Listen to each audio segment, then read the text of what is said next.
한 주의 한가운데서 여당 야당 입장을 당당하게 토론하는 시간이죠. 당당토론. 권칠승 더불어민주당 의원, 김희정 국민의힘 의원과 함께합니다. 안녕하세요. 예, 반갑습니다. 안녕하세요. 이 교섭단체 대표 연설 얘기부터 해보고 갈까요? 네. 정청래 민주당 대표의 취임 후 첫 교섭단체 연설. 핵심 키워드 내란과 개혁이었습니다. 두 분 총평 부탁드립니다. 예, 뭐 전체적으로는 과거의 잘못을 바로잡고 이제 미래로 나가자 이런 뭐 로드맵을 제시했다고 볼 수 있겠습니다. 말씀하신 대로 이제 내란 청산, 그러면 검찰, 사법, 언론 이 3대 개혁이라고 하는 과제를 완수하고 국민 주권 시대를 개막하겠다 이런 선언이었는데요. 뭐 그것만 있는 건 아니고 대한민국 재도약을 위한 구체적인 성장 전략도 언급이 있었습니다. 네. 이제 A, B, C, D, E, F라고 이렇게 머리 글자를 따서 언급을 했는데 뭐 AI, 바이오, 컬처, 그다음 디펜스, 에코 프렌들리 에너지, 그다음에 또 팩토리 이렇게 이제 A부터 F까지 성장 전략도 언급을 했습니다. 과거 보수 정부의 경제 정책 실패를 이제 지적하면서 이재명 정부가 경제 정책을 잘할 수 있다, 훨씬 더 잘할 수 있다. 보수가 경제를 잘한다는 얘기는 흘러간 유행가 가사다. 이렇게 하면서 이제 향후 경제 정책에 대한 자신감을 보이기도 했습니다. 평화가 또 곧 경제이고 밥이다. 네. 이런 기조로 경제 통일을 넘어서 민생 통일로 나아가야 된다 하는 이런 대북 메시지까지 표명을 하면서 비전을 제시했다. 이렇게 요약해 볼 수 있을 것 같습니다. 김희정 의원님 총평 부탁드립니다. 이틀 전 있었던 대통령 그리고 여야 대표 간의 그 화기애애한 분위기를 단 하루도 지키지 못하고 엎은 그런 대표 연설. 네. 협치가 실종된 대표 연설이라서 많이 아쉽습니다. 사실 대선 출정식 분위기로 막 가신 것 같더라고요. 저희 장동혁 대표도 전당대회 과정에서는 조금 센 발언을 했었습니다만 오히려 당 대표가 되시고 난 다음에는 대통령과 여당 대표 만나는 자리에서 여야정 민생 협의체 제안이라든지 너무 강경일로만 간 게 아니라 실제 민생과 관련된 제안도 선제적으로 하고 뭐 쑥 마늘 얘기도 하면서 부드럽게 우회적으로 이런 부드러운 분위기를 만들었습니다. 그리고 대통령도 화답을 하신 거죠. 여당이 가진 게 많으니까 좀 양보하고 같이 갔으면 좋겠다. 그런데 그 삼각연대로 가야 되는데 그거를 걷어차버린 연설이라서 많이 아쉽다는 말씀을 드립니다. 그래서 저희는 제1야당에 대한 선전보고다라고 보고 있습니다. 네, 이 내용을 조금 살펴볼게요. 그러면 이 개혁에는 골든타임이 있다 이렇게 얘기를 했습니다. 이 사실상 속도 조절은 않겠다는 의지죠. 뭐 그런 의미로 해석할 수 있습니다. 이 부분은 어떻습니까? 개혁 법안에 대해서는 일단 여야 간에 좀 첨예하게 대립할 수밖에 없을 것 같은데요. 아니 진정한 개혁이라면 같이 가야죠. 그런데 개혁이냐 아니냐에 대한 논쟁도 있지 않습니까? 그리고 현재 속도 조절과 관련해서는 소위 검찰 조직이나 정부 조직 관련해서는 대통령실하고 그다음에 여당 그리고 또 정부 정성훈 법무부 장관과 여당 간에도 이견이 나오고 있고 대통령도 속도 조절이 필요한 부분이 있다라고 얘기를 하고 있기 때문에 이거는 비단 여야 간의 갈등 문제가 아니라 여당 안에서도 이런 그 합의되지 않은 법안 처리에 대한 우려와 걱정이 있는 것 같습니다. 장동혁 국민의힘 대표는 너무 실망했다며 여의도 대통령을 보는 듯했다. 아까 김희정 의원님도 잠시 그런 얘기를 했는데 이런 평가에 대해서 어떻게 생각하십니까? 뭐 그런 평가를 하는 이유가 있겠죠. 예, 한번 그 속내를 한번 생각해 보면 정청래 대표가 이제 바로 직전에 있었던 그렇죠. 여야 대표와 대통령이 회담에서 나온 어떤 그런 분위기를 그러니까 뭐 대통령 뜻이라고 봐야 되겠죠. 그런 이제 협치의 분위기. 근데 그거를 제대로 이행하지 않고 자기 정치를 하는 사람이다. 라고 하는 부분을 좀 부각하겠다라고 하는 그런 의미가 있다고 생각을 합니다. 그렇지만 이 국민의힘 입장에서는 뭐 불편할 수 있는 내용들이 많이 뭐 있었다고 생각합니다. 그렇지만 실제로 어제 정청래 대표가 이야기했던 부분들을 정리하지 않고 진정한 여야 협치가 될 수 있는 토대를 만든다는 것은 쉽지 않다고 생각합니다. 특히 이제 내란 부분에 대해서는 정확하게 정리가 되지 않으면 그 이야기가 항상 잠복돼 있는 상태로 이렇게 갈 것입니다. 그러면 언제든지 그 문제가 이제 표면화되면서 여야 간의 어떤 관계가 냉각될 수 있는 그런 지뢰밭이기 때문에 그 부분에 대해서는 확실하게 좀 정리하는 입장이 야당 입장에서도 필요하다고 봅니다. 그 부분을 넘어서야지 그 다음에 협치가 가능하다. 네, 뭐 그 전에 하는 협치라고 하는 것은 진정한 협치라기보다는 봉합이라고 봐야 되겠죠. 그 부분이 그 내란에 대한 어떤 입장, 관점 이런 부분들이 언제든지 표면화될 수 있기 때문에 그 부분에 대해서는 빨리 정리하는 것, 그게 진정한 협치를 위한 토대가 될 것이라고 생각합니다. 김희정 의원님, 새 정부가 출범한 지 이제 3개월, 뭐 네. 100일 정도밖에 네. 안 됐습니다. 이 당정 간의 관계, 그게 이제 하루 사이에 좀 이런 상황이 발생을 해서 저희도 궁금한데 이게 역할 분담입니까? 아니면 엇박자가 있는 겁니까? 처음에는 뭐 약속 대련 아니야, 뭐 배드캅 네. 국합 뭐 이런 얘기도 나왔었거든요. 근데 그렇게 얘기하기에는 균열이 여러 군데서 확인이 되는 것 같습니다. 앞서 제가 언급을 네. 했는데 검찰 개편과 관련돼서도 추후 보완 법안이 필요하다라는 거에는 대통령실이나 여당 모두 공감하고 있습니다. 그러면은 그 보완해야 되는 주체가 되는 부분에 있어서도 우상호 정무수석하고 정청래 대표 간에 설전이 있었다라는 게 이제 발언록까지 공개가 되면서 얘기를 하고 있습니다. 뭐 정부 주도 입법이기 때문에 정부 주도로 가겠다. TF에 여당이 함께하는 건 정부 주도 TF에 여당이 함께하는 건 좀 곤란하지 않느냐라고 얘기를 했고, 그런데 그런 부분에 있어서 뭐 티격태격했다라는 이런 얘기들이 쏟아지고 있지 않습니까? 명백하게 자기들의 입으로 개혁이라고 얘기하고 있는 부분에 대해서도 내용이 아니라 절차를 놓고도 이런 다투는 현상이 대통령실과 이제 그 여당 간에 드러났고요. 요 장면은 앞서 정성호 법무부 장관이 이제 새로 되는 이제 기소청이나 뭐 이런 분리 부분에 대해서 어디에다가 이제 정부 조직을 두느냐에 네. 행안부를 두냐 법무부를 두냐에 있어서 역시 정부와 여당 간의 이견이 있었고, 그런데 우상호 장관 수석이나 이제 정성호 법무부 장관이 다 언급하신 부분이 있습니다. 이게 내 개인 뜻이 아니다. 예, 대통령 뜻이라는 거를 헤아려야 된다라는 얘기를 두 분 다 하신 바가 있거든요. 그럼에도 불구하고 여당이 고집을 부리는 장면이 나왔습니다. 근데 이게 이제 일을 하는 과정에서 드러난 부분이고요. 정청래 대표가 당선되는 과정에 있어서도 사실 대통령의 뜻은 이제 뭐 박찬대 전 원내대표에게 있었고, 뭐 김어준은 또 뭐 정청래 네. 뭐 명심 어심 이런 얘기들이 있다 보니 지도부 구성 과정 그리고 이후에 업무를 추진해 가는 과정에 있어서 지속적으로 이런 얘기가 나오고 있습니다. 심지어는 국회직이나 정당의 주요 당직을 결정하는 과정이나 네. 또 인사청문회 과정에서 이제 뭐 강선우 장관 이제 사퇴하는 과정, 이준석 법사위원장 처리하는 네네. 과정, 그 후임을 추미애 위원장 오는 과정에 있어서도 소위 대통령의 사람이냐, 소위 정청래 대표의 사람이냐를 놓고 정가에 이런 얘기가 오가지 않습니까? 그런데 이게 어느 정도 임기가 이제 진행된 과정에서 나오는 게 아니라 100일이 된 과정에서 거대 많은 권력을 쥔 여당과 대통령실에서 이런 엇박자가 나오고 있다라는 거 결코 국민들에게 좋은 사인은 아닌 것 같습니다. 혹시 반론하실 내용이 있으신가요? 그러면 잠깐 시간을 드리겠습니다. 이제 뭐 이제 당정 내부에서 서로 다른 이야기들이 나오는 것, 또 다른 주장들이 있는 것은 굉장히 자연스럽게 봐야 됩니다. 예. 이게 사실 지난 정부에서 보기 힘들던 장면 아니겠습니까? 그리고 실제로 개혁이라고 하는 것, 그리고 또 입법이라고 하는 게 모든 사람들을 만족시킬 수 있는 그런 법과 정책은 없지 않습니까? 실제로 그래서 그 제도, 새롭게 만들어지는 제도나 이 법 때문에 불편이나 불이익을 감수해야 되는 사람들에 대해서는 설득하고 또 장기적으로 모두에게 이득이 된다는 점을 또 국민 전체에 설명하는 그런 과정들이 필요한데, 그 방식에 대해서는 여러 가지 생각이 다를 수밖에 없죠.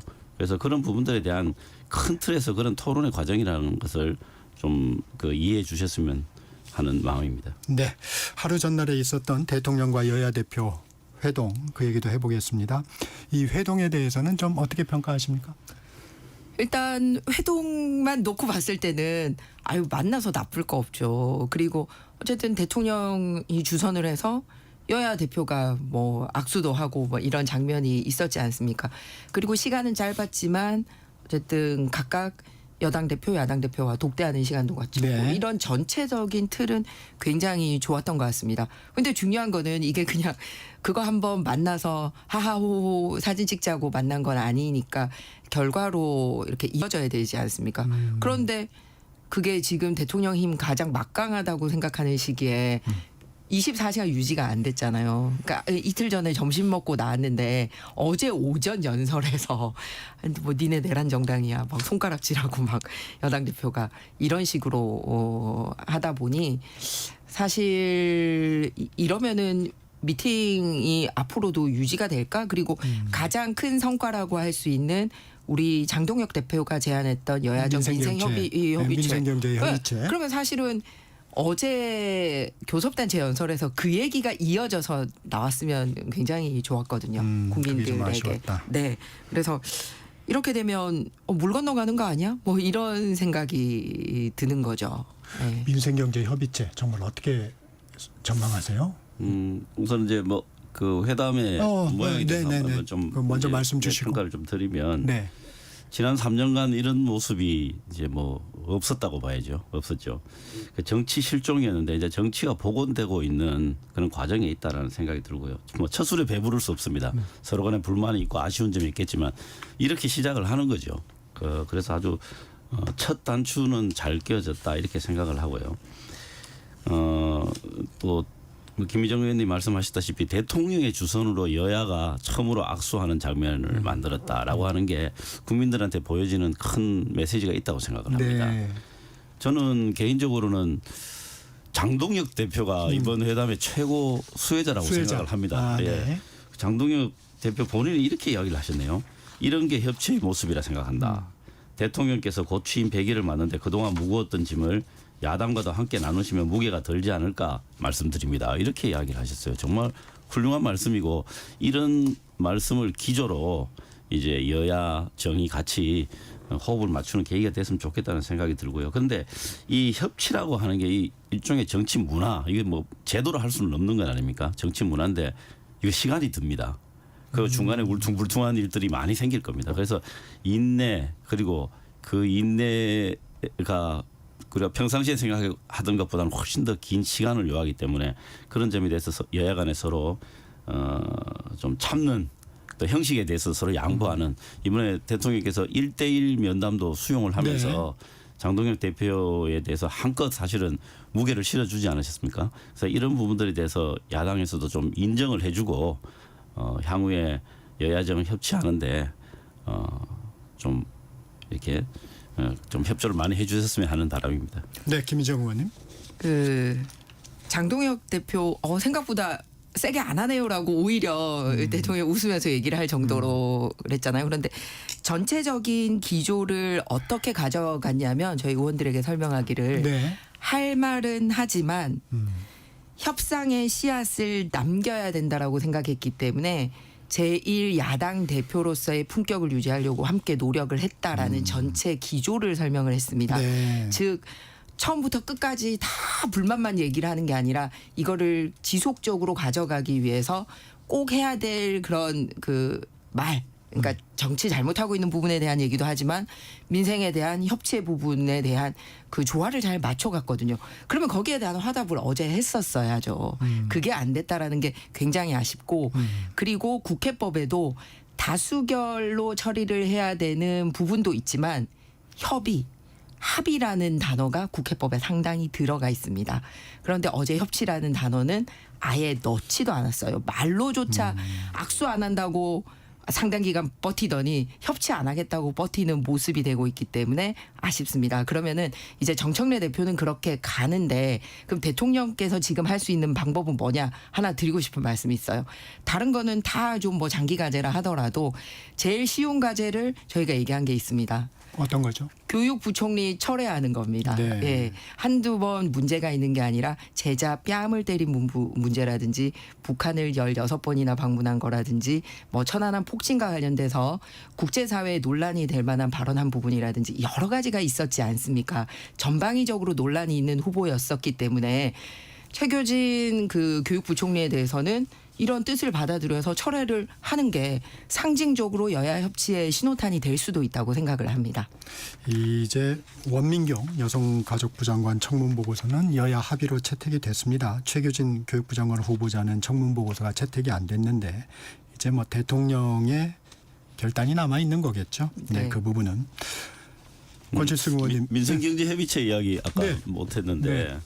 뭐 실제로 중요한 건 이런 것들이죠. 네. 이게 지금 이제 여야가 공통으로 내놓았던 대선 공약을 중심으로 해서 청년 고용, 뭐 배임제 폐지, 또 지방건설 경기 활성화 등 이런 공통의 관심사와 중요한 문제들에 대해서 이제 의제가 될 것이라고 보는데 이게 예전에도 이런 뭐 협의체들이 왕왕 잘안 만들어졌지 되죠. 않습니까? 근데 네. 잘 안 됐습니다. 예. 예. 저는 이번에도 잘 안 될 가능성도 굉장히 많이 있습니다. 그래서 인내가 필요한 것이죠, 이번에.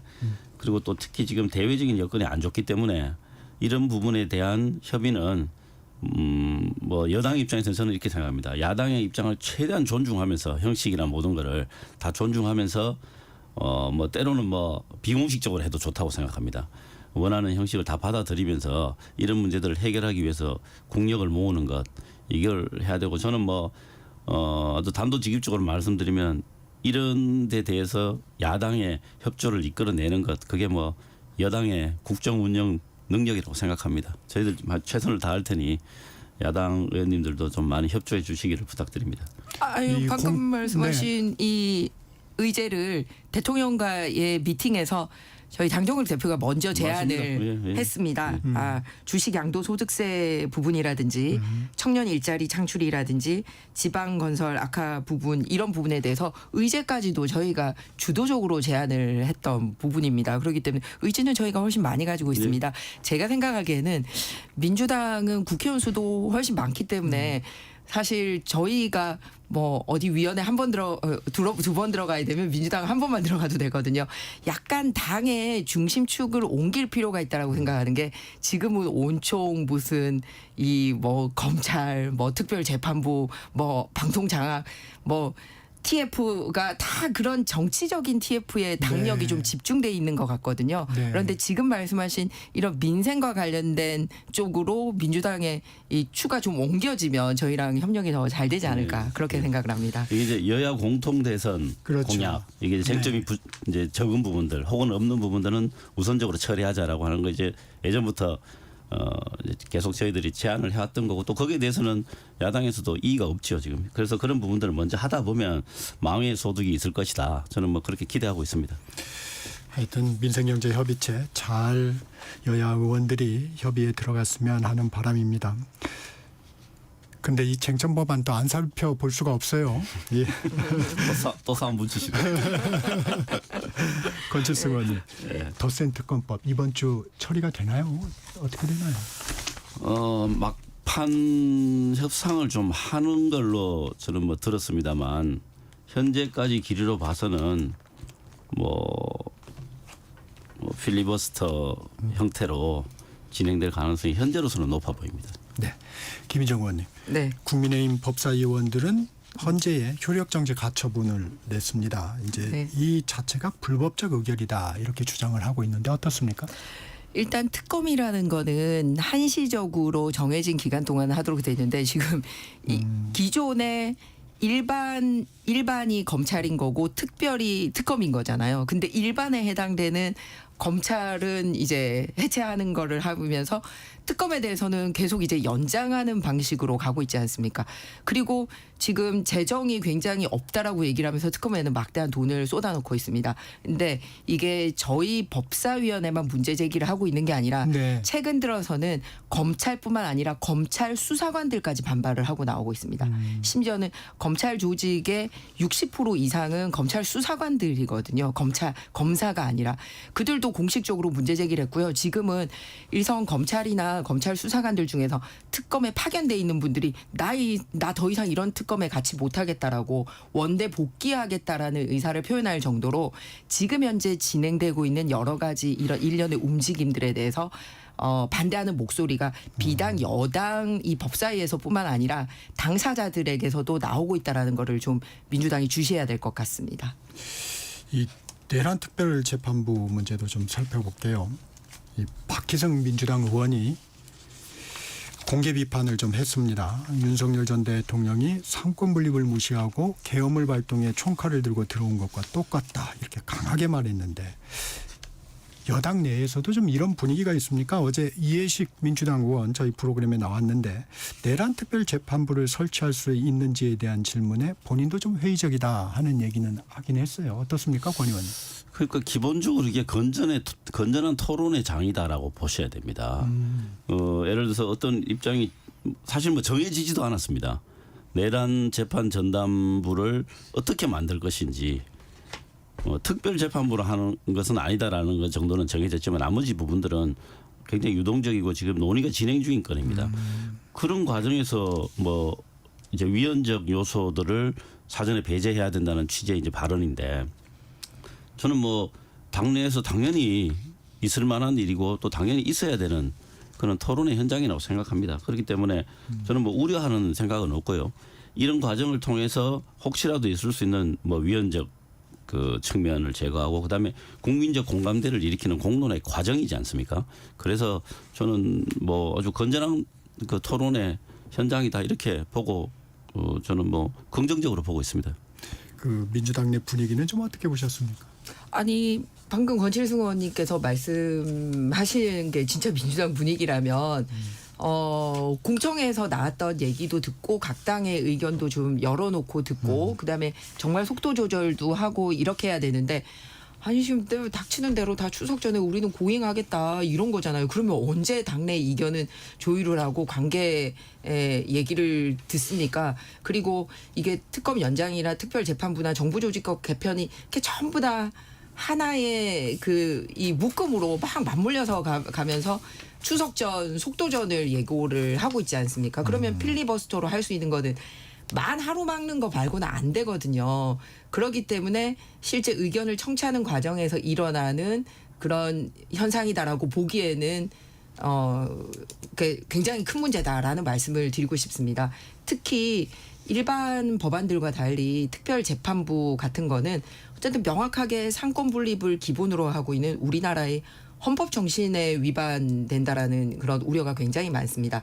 과거에 특별재판부가 있었던 경우도 헌법에 부칙이 있었을 경우에 해당이 됐었는데 지금 그런 게 없습니다. 그러니까 사실상 인민재판 가는 거 아니냐라는 거죠. 그리고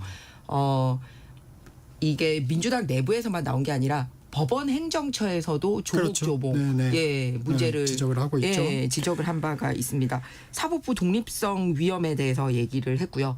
상권 분립 훼손된다라는 내용입니다.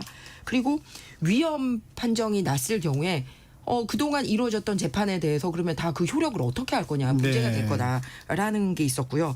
그리고 제도 자체가 정치적 압박 도구로 활용이 될 수 있다라는 거고 그다음에 제안한 배경 자체가 상당히 정치적인 의도를 가지고 있지 않습니까? 본인들 마음에 안 들게 이제 이 체포영장이 안 나온다라거나 구속영장이 안 나온다라거나 특정 재판과 마음에 안 든다라거나 그래서 실제 목적이 어디에 있는지도 건전한 재판보다는 재판관들까지도 길들이려고 이렇게 하고 있지 않나라고 이런 몇 가지 문제가 여러 군데에서 지적이 되고 있습니다.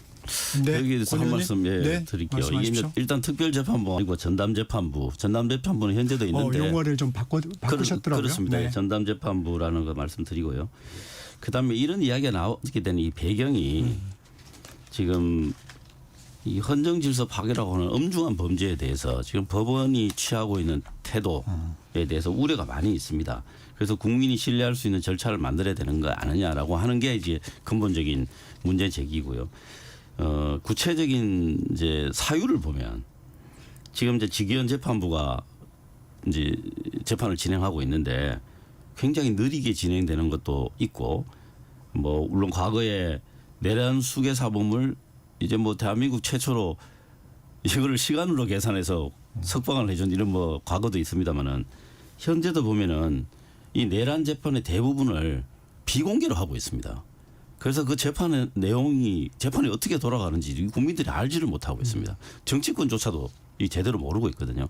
그래서 이걸 공개해야 된다. 그래서 이제 이런 부분들 이 중요한 재판이 너무나 이 그 판사 한 사람 개인의 어떤 그런 뭐 관점이랄까 가치관이랄까 정치적 성향이랄까 뭐 이런 거에 좌지우지돼서는 안 되겠다. 공개적으로 하고 공개적 절차에 의해서 만들어진 재판부에서 하는 게 맞겠다라고 하는 그런 측면이 있다는 말씀을 드립니다. 네, 이 여야의 부분 저도 조금 한 말씀 말씀드렸으면 하시겠어요? 하는데요. 네, 김희정 의원님 말씀하세요. 전담 재판부든 특별 재판부든 이름이 뭐가 중요합니까?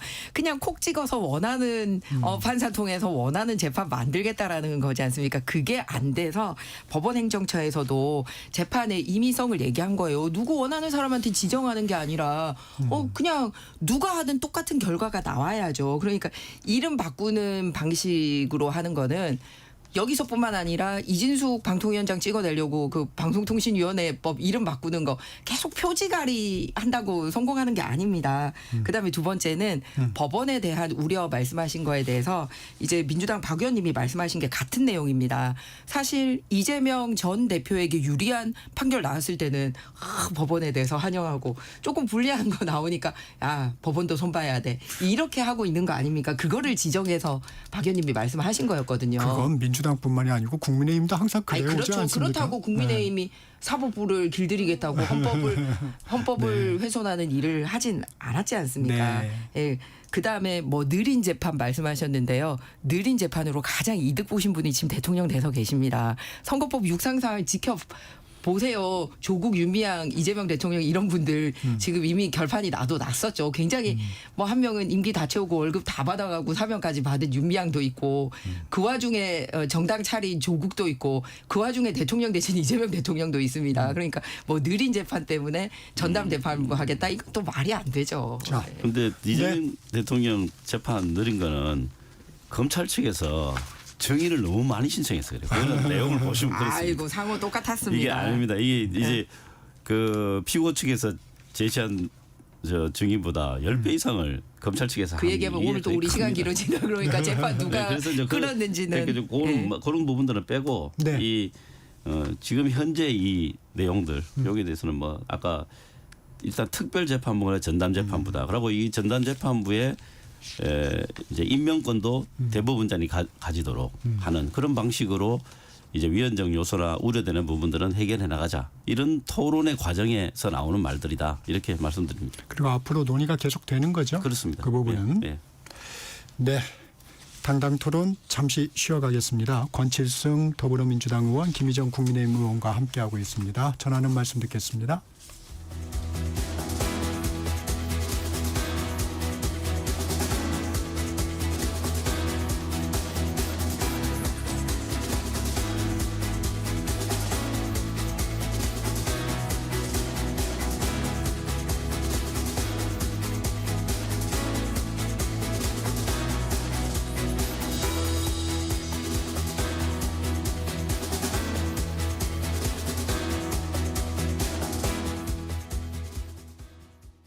잠시 후 8시 반부터 일부 지역국에서는 해당 지역 방송을 보내드립니다. 워렌 버핏은 가치 투자, 필립 피셔는 성장주 투자, 피터 린치는 장기 투자. 방법은 달라도 목표는 하나. 성기영의 경제쇼가 성공의 길로 안내합니다. 깊이 있게, 명쾌하게, 지금 이 시대 경제에 관한 모든 것을 알려드립니다. 평일 오후 4시 5분 성기영의 경제쇼와 함께하십시오.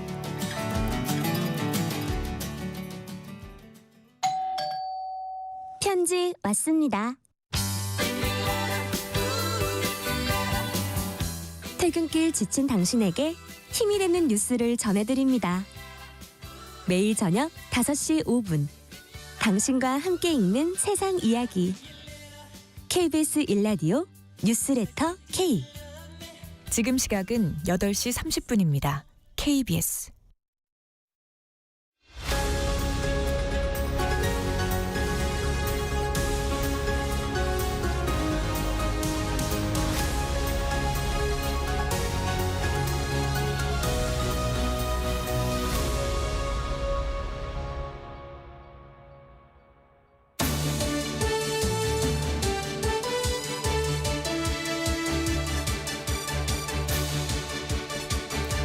최강당 토론 이어가겠습니다. 권칠승 더불어민주당 의원, 김희정 국민의힘 의원 함께하고 계십니다.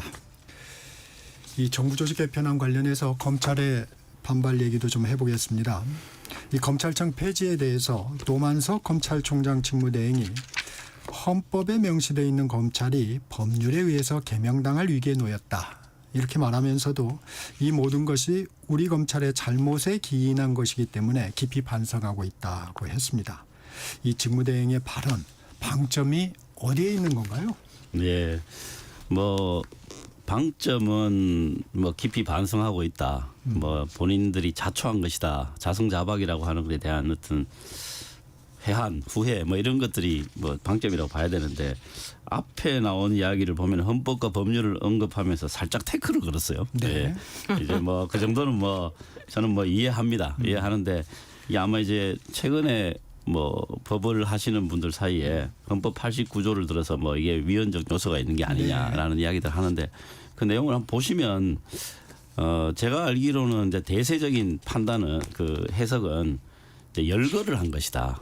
네, 거기 이제 검찰총장이 많이 나오잖아요. 그래서 열거를 한 것이고 그 끝에 가면은 기타 법률에 정한 공무원 이렇게 돼 있습니다. 그래서 이제 이게 앞에는 예시로 열거한 것이다라고 해서 그게 헌법 기관으로 인정하는 것은 아니다라고 하는 게 저는 뭐 그게 그 대체적인 해석이라고 보고 있습니다. 어제 노만석 검찰총장 직무대행이 그런 이야기를 한 것에 대해서는 저는 뭐 진정성을 떠나서 일단 국민들에게 그동안 검찰이 무소불위의 권력을 자의적으로 행사했던 것에 대한 이제 검찰총장의 지위에서 반성한 아주 뜻깊은 이야기라고 저는 그렇게 받아들입니다.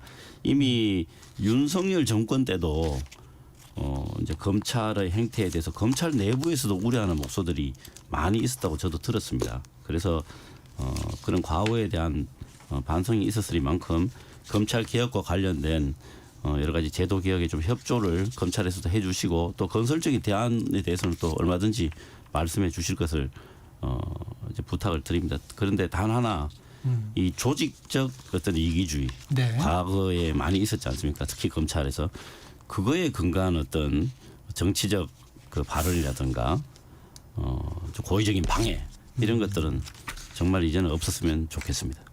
김희정 의원님. 네, 그 실제 하고 싶었던 얘기를 다른 거에 살짝 묻어서 한 거죠. 왜냐하면 반성 얘기하면서. 그래서 실제로 개명 당할 위기에 처했다 이렇게 얘기를 하는 거는 헌법 12조 16조에는 이제 검사에게만 영장 청구권 부여한다라고 검사라는 단어가 2번 딱 명시가 되어 있고요. 그리고 국무회의 심의에서 대통령이 임명해야 되는 직위를 얘기하면서 89조에 검찰총장을 가장 먼저 이렇게 명시를 하고 있습니다. 그렇기 때문에 헌법에 검찰총장도 나오고 검사도 나오고 하니까 이거 우리는 헌법이 보장하는 거야라는 거를 강조를 하고 싶었던 게 아닌가라고 생각을 합니다. 그러면서 덧붙여서 검찰들의 그동안 행태에 대한 반성도 있었거든요.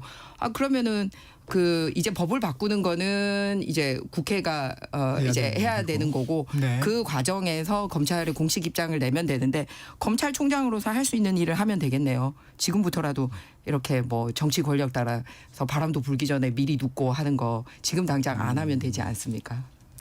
네. 해석의 차이는 조금 있었습니다. 한국인 구금에 대해서 좀 살펴보겠습니다. 일단 귀국 준비가 본격화되고 있습니다. 다행입니다. 그런데 이민 정책을 총괄하는 미국 국토안보부 크리스티 놈 장관은 추방이라는 표현을 썼고 우리 정부는 자진 출국이라고 합니다. 이게 어떤 게 맞는 건가요, 권 의원님? 뭐 그거는 미국 내에서도 정리가 좀 안 된 것 같아요. 네. 우선 트럼프 대통령 자체가 지금 말이 완전히 바뀌어버렸지 않습니까? 뭐 하루도 안 돼서 뭐 이민국은 그들이 할 일을 했다 이런 입장으로 초기에 얘기했다가. 예, 초기에 그렇게 나오다가 조금 지나서는 그 사람이 필요하면은 데려다 써야 한다. 또 한국에서 온 전문가들이 미국의 노동자들을 뭐 교육시키도록 하겠다. 그것을 위해서 합법적 어떤 수단들을 만들겠다. 이런 취지의 이야기들을 쭉 했습니다. 그래서 트럼프 대통령 자체도 미국 정부 자체도 지금 정리된 이야기가 없고 이민국과 또 뭐 저 국무부 사이에 이견들이 있고 그리고 또 실적주의 때문에 이런 무리한 일을 했다라는 것도 있고 또 이게 또 보니까 우리나라만 그런 게 아니고 중국, 일본, 멕시코도 지금 그쪽 출신 근로자들에게 이런 일들이 지금 현재 발생했지 않습니까? 그래서 지금 관세 이후에 또 이민 정책에 대한 변화 이후에 미국도 정책적인 좀 충돌이 있어 보입니다. 그래서 그런 부분들을 좀 면밀히 보고 일단은 지금 구금 상태에 있는 우리 한국 근로자들을 무사히 그 귀국시키는 게 첫째고 그 다음에 이런 문제들을 이제 근본적으로 해결하는 오히려 계기로 삼아야 되겠다고 봅니다. 네. 그 동안에는 그렇죠. 관행적으로 이제 그 비자와 맞지 않은 그런 행위들을 했고 사실 그거는 오래된 일이라 서로가 문제의식을 느끼지 않고 했다고 봅니다. 그 부분에 대해서는 서로 간에 뭐 좀 잘못이 있다고 생각을 합니다. 그래서 이 부분에 대해서는 이번에 이게 문제가 되었으니 합법적으로 정리하는 계기로 삼고 그동안에 사실 한국 정부가 이게 뭐 어제 오늘의 일이 아니기 때문에 역대 그렇죠. 정부에 있었던 일이죠. 네. 그동안에 한국 정부는 아마 이런 측면이 있었을 것 같아요. 자, 이거를 뭐 물론 이제 뭐 로비 자금을 이용해서 뭐 이렇게 입법을 해보려고 하는 시도도 있었지만 이거를 우리가 공식적으로 국가 대 국가, 외교부 대 외교부의 차원에서 공식적으로 문제 제기를 하면 문제 제기 안 한 것보다 못한 오히려 긁어부스럼이 될 가능성에 대한 우려가 아마 상당히 있었을 것이라고 저는 생각을 합니다. 그래서 오히려 이제 공개적으로 이런 문제가 대두가 됐기 때문에 이번에 외교력을 발휘해서 합법적 수단 절차를 만드는 게 중요한 과제라고 생각합니다. 비자 문제를 얘기하시는 거죠? 네. 네, 김희정 의원님. 이번 정부 들어서 미국하고 우리나라 간에 상호 어떤 일을 같이 할 때 네. 계속 서로 다른 브리핑이 나오고 있는 부분에 대해서는 좀 우려가 있습니다. 예를 들어서 정상회담 이후에도 소위 쇠고기나 쌀 문제가 포함이 안 됐다라고 우리는 얘기를 했었는데 백악관에서는 대변인이 브리핑하면서 라이스라고 명확하게 이제 그 대화가 있었다라고 얘기를 했던 부분이나 투자 금액에 대해서 우리는 보증이라든지 뭐 이런 거 그리고 우리한테 이익이 되는 방법으로 얘기를 했고 미국은 그대로 다 미국의 90% 남긴다 이런 이견이 있었거든요. 그 연장선상에서 보고 있기 때문에 걱정이 있다라는 말씀을 드립니다. 왜냐하면 우리는 이제 자진 출국이다라고 얘기를 하고 있는데 이거를 담당하는 장관이 영국에 출장까지 가서 그쪽 영국에 가서도 이 부분에 대해서 얘기를 하면서 이제 추방이다라고까지 얘기를 하고 있거든요. 그렇기 때문에 이번에 외교부 장관이 가셔서 빨리 무사 귀환시키는 것도 중요하지만 떠난 다음에 알고 보니까 이거 추방해 이러면 정말 황당해지기 때문에 선을 빨리 긋고 명확하게 이 뭐 문서든 뭐든 증거를 남기는 게 필요하지 않나라고 생각을 합니다. 왜냐하면 서로 합의되지 않고 말로만 오간 거에 대해서는 네. 지금 실익이 없는 게 드러나고 있는데요. 예를 들어서 통상 협상 관련돼서도 EU라든지 일본 같은 경우는 문서화가 됐습니다. 그러다 보니 실제 자동차라든지 이런 거에 대해서도 15% 적용을 받고 있거든요. 그런데 우리가 더 선방했다라고 얘기를 하고 있으면서도 우리는 전혀 문서화로 합의가 되지 않다 보니 우리는 여전히 25%를 이 적용이 받고 있는 이런 상황입니다. 그래서 미국하고 협상 과정에 있어서 말잔치만 할 게 아니라 서로 명확하게 있었던 대화나 합의를 한 부분에 대해서는 같이 발표를 할 수 있도록 정리를 하는 기술이 필요하지 않나라는 생각이 듭니다. 네. 그리고 두 번째는 그 쿼터 문제나 이런 부분에 대해서도 과거에는 특별히 이런 부분에 대해서 우리에게 시비를 걸거나 한 적이 없었고 또 다소 우리가 미국과의 통상 부분에 있어서 더 우위를 점하고 있는 상황이었습니다. 어쨌든 프리 트레이드여서 0%였으니까. 그런데 이번에 미국은 그대로 우리 쪽에 0%로 수출을 하지만 우리는 0이었다가 이 프리 트레이드를 깨고 이 세금을 내기로 된 부분이고 네. 또 투자도 6천억 불이나 하기로 돼 있는 계기가 있지 않습니까? 그러면은 우리가 미국에 이 정도 선물을 준다면 이거를 계기로 그러면 당신들도 이 일을 추진하기 위해서 우리에게 비자 쿼터를 달라고 협상의 테이블에 올라갔어야 되는 부분인데 놓친 맞다. 부분이 네. 있지 않나. 그러면 지금이라도 들어가야 된다라는 말씀을 드립니다. 마지막으로 정보 부분에 있어서도 외교 통상 관련된 정보가 굉장히 미숙했다라는 점을 지적을 하고 싶은데요. 네. 이민세관 단속국도 나섰고 국토안보수사국, 마약단속국, 조지아주 순찰대 등 미국의 여러 기관들이 나섰더라고요. 그리고 갑자기 한 게 아니라 몇 개월간 좀 주시를 그렇죠. 했다라고 얘기를 하고 잘 있었습니다. 했죠. 그런데 어떤 기관으로부터도 우리가 그런 정보 취득이 없었던 거 아닙니까? 오히려 삼성 같은 경우가 약간 눈치를 채고 당분간 이스타 출장하지 말라라는 그런 사인을 준 정도였다라고 합니다. 그래서 우리 정부가 어느 한 곳에라도 정보를 가지고 있었으면 사전에 대비를 할 수 있었을 텐데 전혀 그렇게 하지 못한 점에 대해서 굉장히 외교 미스가 있는 것 같습니다. 이 아쉬움과 또 정부의 촉구하는 내용까지 같이 담아주셨습니다. 권 네. 의원님. 네. 이게 이제 자진 출국이냐 아니면 추방이냐 이 부분은 상당히 좀 민감한 문제 아니겠습니까? 네. 미국 국토부 입장에서는 자기네들이 이렇게 전 세계적인 뉴스를 만들었는데 이걸 자진 출국이라고 인정하기는 좀 어려울 거라고 봅니다. 그런데 이 자진 출국은 자기 비용을 가지고 정해진 기한 내에 스스로 출국하는 거 이게 이제 자기 자진 출국이거든요. 네. 그런데 이번에 비행기 비용을 LG에서 지금 감당을 하지 않습니까? 그렇게 봤을 때 제가 봤을 때는 이거는 뭐 추방이라고 보기 어렵다고 봅니다. 예, 이거를 미국 정부하고 굳이 따져야 될 실익은 없다고 보지만 그건 좀 이제 정리가 되겠죠. 예, 조금 실익은 있으면. 없다고 네. 보지만 국내에서 이 부분에 대한 어떤 개념 정리는 지금 제가 말씀드린 정도를 바탕으로 하는 게 맞지 않나 싶습니다. 말씀하신 외교 라인에 네. 좀 미숙함이 있었지 않았느냐. 사전 사후 통보가 전혀 되지 않았던 부분. 네. 이 부분은 좀 어떻습니까? 물론 대응은 좀 신속히 되는 것 같습니다. 네, 사전에 감지하지 못했다는 것에 대해서는 외교부가 그거는 반성해야 될 대목입니다. 그런데 기본적으로 지금 관세 압력 자체가 이게 처음 있는 일이지 않습니까? 네. 그러니까 그것 때문에 파생되는 여러 가지 일들에 대해서 미국 자체도 지금 혼선이 많고 미국 정부 내에서도 트럼프 대통령 말 자체가 지금 조변 섞게 하고 있는 중이라 예, 아마 대응하기 상당히 어려운 그런 상황이었을 것이라고 생각합니다. 그 실익이 없는 게 아니에요. 굉장히 차이가 있습니다. 사실 이번에 이런 일 겪은 사람이나 이거를 지켜본 한국인들 중에 미국으로 일하고 가고 싶은 사람 누가 있겠습니까? 다시 가고 싶은 생각을 안 했어요. 너무 끔찍스러운데. 그런데도 먹고 살아야 되고 또 그 자기 일이 있으면 어쩔 수 없이 가야 되는 상황에 직면을 할 수가 있거든요. 그 경우에 굉장히 자진 출국이냐 이 추방이냐 달라지는 게 뭐냐면 재입국에 제한이 그렇죠. 있느냐와 근데 미국뿐만 아니라 미국과 관련된 나라들 캐나다나 호주에도 이 미국의 재입국 제한 받은 사람들 같이 통관 절차 밟을 때 보고 있다고 그래요.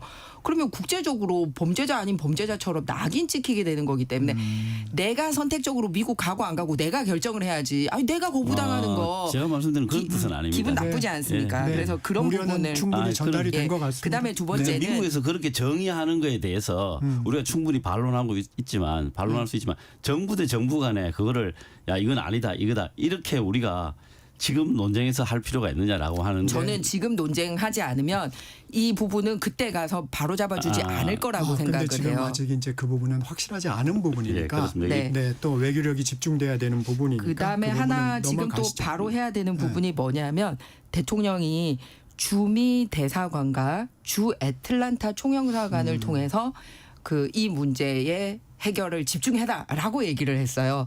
그런데 문제는 주미 대사 공석이고요. 주 애틀란타 총영사가 공석이었다는 사실입니다. 그런데 이제 정권 교체기 그다음에 임기 만료기에 맞춰서 후임이 결정될 때까지 사실은 일을 할 수 있도록 외교관들을 내버려 뒀어야 되는데 그냥 야 정권 바뀌었으니까 다 들어와 이런 식으로 해서 공석 만들어 두니까 결국 손해는 이런 식으로 보고 있는 상황입니다. 특히 주 애틀란타 총영사 같은 경우는 아그레망이 필요 없어요. 그렇기 때문에 지금이라도 외교 한 라인을 통해서 빨리 그때 통상 교섭할 때 했어야 되는데 아쉬움이 자기 있다. 입맛에 맞는 사람들 네. 고르느라고 이 중요한 자리들을 비워두고 있는 것도 실책이다. 빨리 네. 좀 보완이 돼야 될 부분인 것 같습니다. 또 날카로운 지적을 해주셨습니다. 오늘은 여기까지 듣겠습니다. 당당 토론 권칠승 더불어민주당 의원 김희정 국민의힘 의원과 함께했습니다. 고맙습니다. 네 수고하셨습니다. 네, 좋은 하루 되세요. 정치적 시사 듣고 계신 지금 시각 8시